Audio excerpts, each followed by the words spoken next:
Hi, I'm Terry Butcher and I've selected my England dream team. It's based on playing with these players in the past. So in goal, well, first of all, my formation is 4-4-1-1. Seems to be the modern trend, but I like that.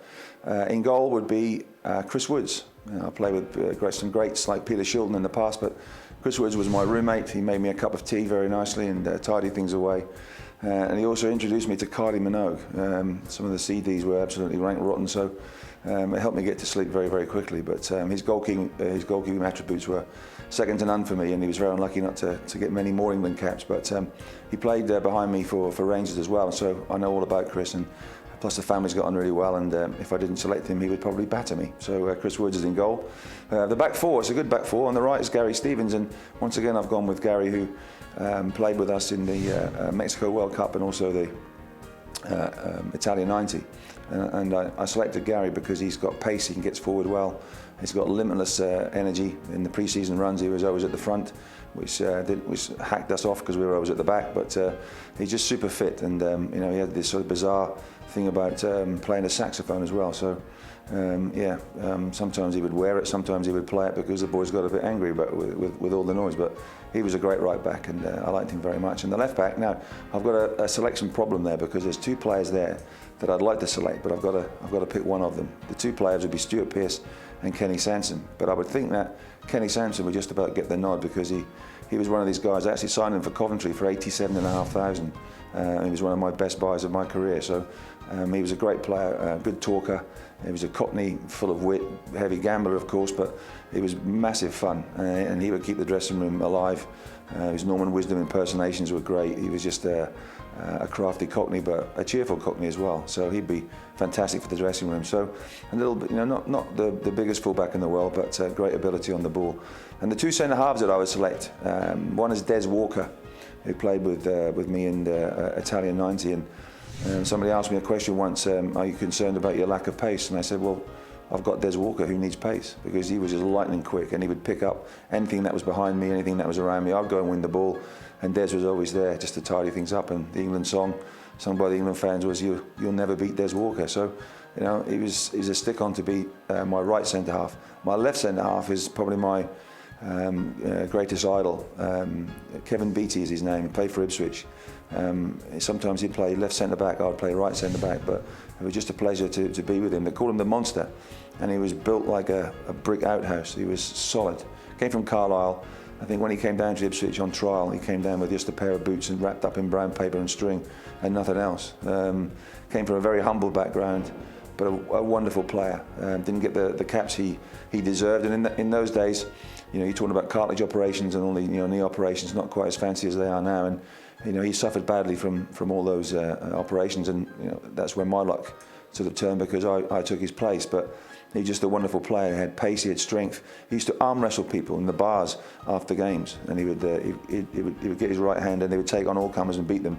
But he was actually stronger with his left hand because he was left-handed. So a wonderful guy.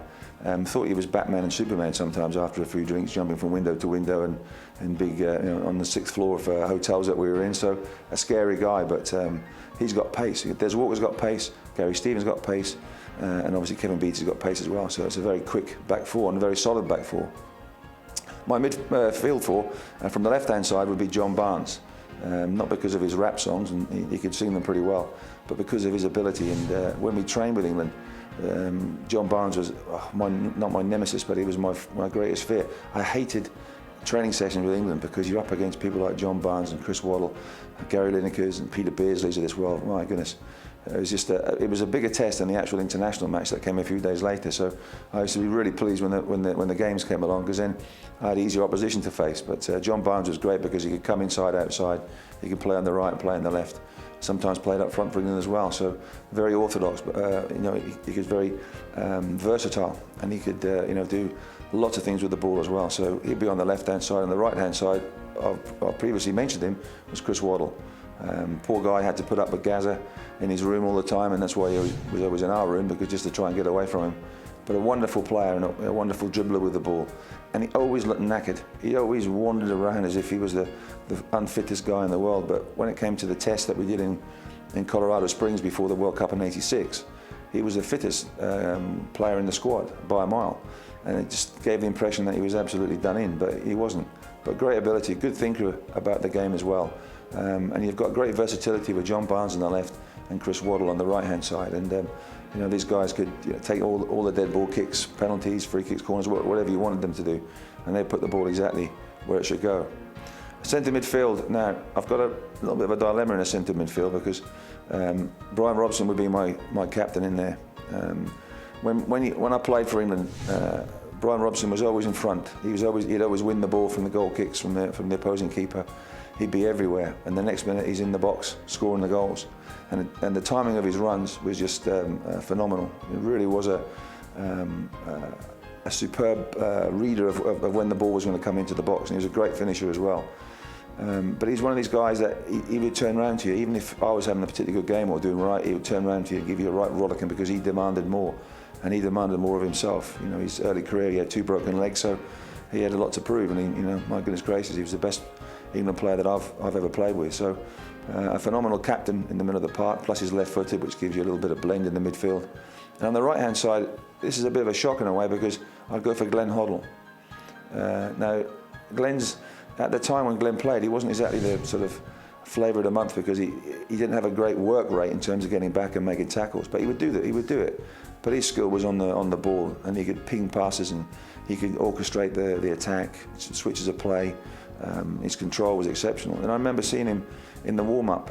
He just had a ball and he would flick it from one side to the other side over his head, and he would do it for about 100 times and never break stride and never lose the ball and never drop the ball. Just, you know, for a big man, he's about 6'2", he was immense. So he'd be the one that would be sitting and getting the ball off the fullbacks, and Bryan Robson would be the one that was charging forward. So I think that's a lovely blend in the middle of the park. And I've gone for Paul Mariner up front. That may come as a shock to a lot of people, but if you play with Paul Mariner, you know what he's like. And I always say, do you like them in your team or do you like to play against them? And if you like to play against them, that means they're crap, they're no good. But if they're in the team, you like them with you. You like them in the trenches with you. And Maris was just sensational. He introduced me a lot to heavy metal groups and heavy metal personnel. I remember meeting Ian Gillan of Deep Purple. He came into the pub after one Ipswich game, and I was reading the local paper in the evening. Just had a pint on there, first pint of the night, about 6 o'clock, half 6 in the evening. And I'm reading the paper of the report on the game, and Gillan only sets fire to the paper, and I'm in the pub, and the paper's on fire. My God, you know, he loved it because Gillan was into that sort of thing. But Maris loved his music, loved his whiskey, loved loads of things, but he also loved winning. He had long hair, he gets stuck in, he was quick and he was strong. We actually came to Ipswich at the same time in 1976. But he was one of these guys that you could depend on. And if you wanted someone to go in and do the keeper, you know, with one of these balls that's bobbling 50-50, he would go in and smash the keeper and come out the other side. But he was brave, he was big, he'd hold the ball up, he'd run the channels. And in behind Paul would be Gazza. You've got to have Gazza in your team because he's, like Kenny SANSOM, you know, the dressing room would be an absolute riot. It would be, you know, you wouldn't want to go out onto the pitch to play because the dressing room would be buzzing, it'd be so good. But Gazza, an exception. I mean, playing in that free role behind the striker, going to get the ball, making the runs forward, taking people on the edge of the box. Wonderful creative player, but also a great goal scorer too. So he would just fit in nicely with Paul. But I think every one of these players that I've selected in my team, they're characters in their own right. But unlike the modern day international players, I feel, because these boys, you know, they worked hard, they played hard, but they all stuck together and made sure that, you know, England came out on top. But that's my team, 4-4-1-1. I'd be delighted to manage that. I think I would just sit back and get a pipe and just watch the game and enjoy it, because I think that is probably one of the best international sides that I've ever seen. Thank you.